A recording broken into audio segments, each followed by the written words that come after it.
এবং Islamic speakers ইনস্টিটিউটের সৌজন্যে। দর্শক, আমরা ইসলামের ঐক্য নিয়ে কথা বলছিলাম। ইসলামের ঐক্যের গুরুত্ব সম্পর্কে আল্লাহ সুবহানাহু ওয়া তাআলার কোরআনে এবং রাসূল আকরাম সাল্লাল্লাহু আলাইহি সাল্লাম হাদিস শরীফে কি বলেছেন, চলুন সেটি জেনে নিই আমাদের বিজ্ঞ মুহতারাম মুফতি আরিফুল ইসলামের কাছে। আলহামদুলিল্লাহ মুহতারাম, আমরা জানি যে ইসলামে ঐক্যের গুরুত্ব অপরিসীম। এ বিষয়ে আল্লাহ সুবহানাহু ওয়া তাআলা সূরা আল ইমরানের 103 নম্বর আয়াতে বলেন, ওয়াতাসিমু বিহাবলিল্লাহি জামিআন ওয়া লা তাফাররাকু। অর্থাৎ আল্লাহ রাব্বুল আলামিন বলেন, তোমরা আল্লাহর রজ্জুকে শক্তভাবে আঁকড়ে ধরো, ওয়া লা তাফাররাকু, এবং তোমরা পরস্পর বিচ্ছিন্ন হয়ো না।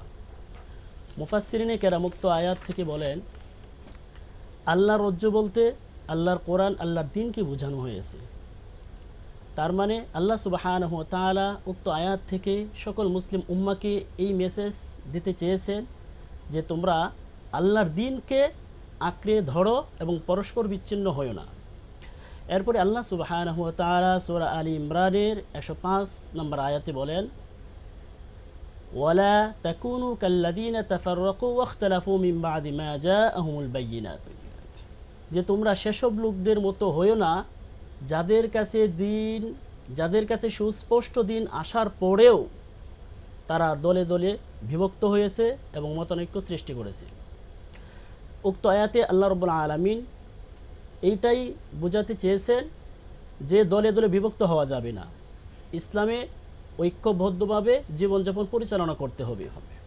এমনিভাবে আল্লাহ রাব্বুল আলামিন সকল মুসলিম উম্মার মাঝে ভ্রাতৃত্ব স্থাপন করার লক্ষ্যে সূরা হুজুরাতের 10 নম্বর আয়াতে বলেন, ইন্নামাল মুমিনুনা ইখওয়া, যে নিশ্চয় মুমিনগণ ভাই ভাই।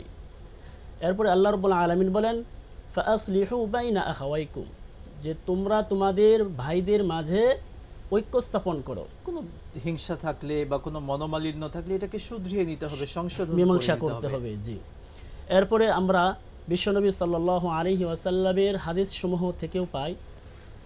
সহিহ মুসলিম খণ্ড নম্বর 2 পৃষ্ঠা নম্বর 320, হাদিস নাম্বার 2580, হযরত ইবনে ওমর রাদিয়াল্লাহু তাআলা আনহু থেকে বর্ণিত। তিনি বলেন, আল্লাহ রাসূল সাল্লাল্লাহু আলাইহি ওয়াসাল্লাম বলেন, আল মুসলিমু আখুল মুসলিম, যে মুসলিম মুসলিম ভাই ভাই। এরপরে সহিহ মুসলিম 2 নম্বর খণ্ড 321 নম্বর পৃষ্ঠা, হাদিস নাম্বার 2585 থেকে 86, হযরত নোমান ইবনে বশির রাদিয়াল্লাহু তাআলা আনহু থেকে বর্ণিত। আল্লাহ রাসূল সাল্লাল্লাহু আলাইহি ওয়াসাল্লাম বলেন যে আল মুমিনুনা কারাজুলিন ওয়াহিদিন, যে মুমিনগণ একটি দেহের মতো। এরপরে আল্লাহ রাসূল সাল্লাল্লাহু আলাইহি ওয়াসাল্লাম মুমিনদের উদাহরণ দিতে গিয়ে বলেন যে মুমিনরা হচ্ছে একটি দেহ বা একটি আত্মার মতো।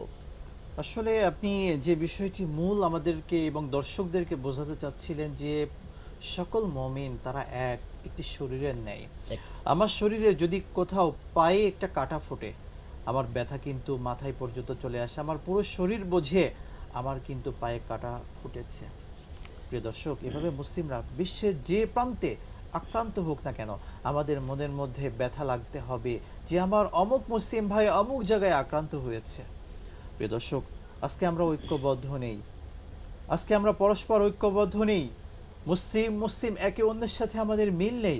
আমরা হিংসা, বিদ্বেষ, মনোমালিন্য, নানান বিষয় নিয়ে জর্জরিত আছি।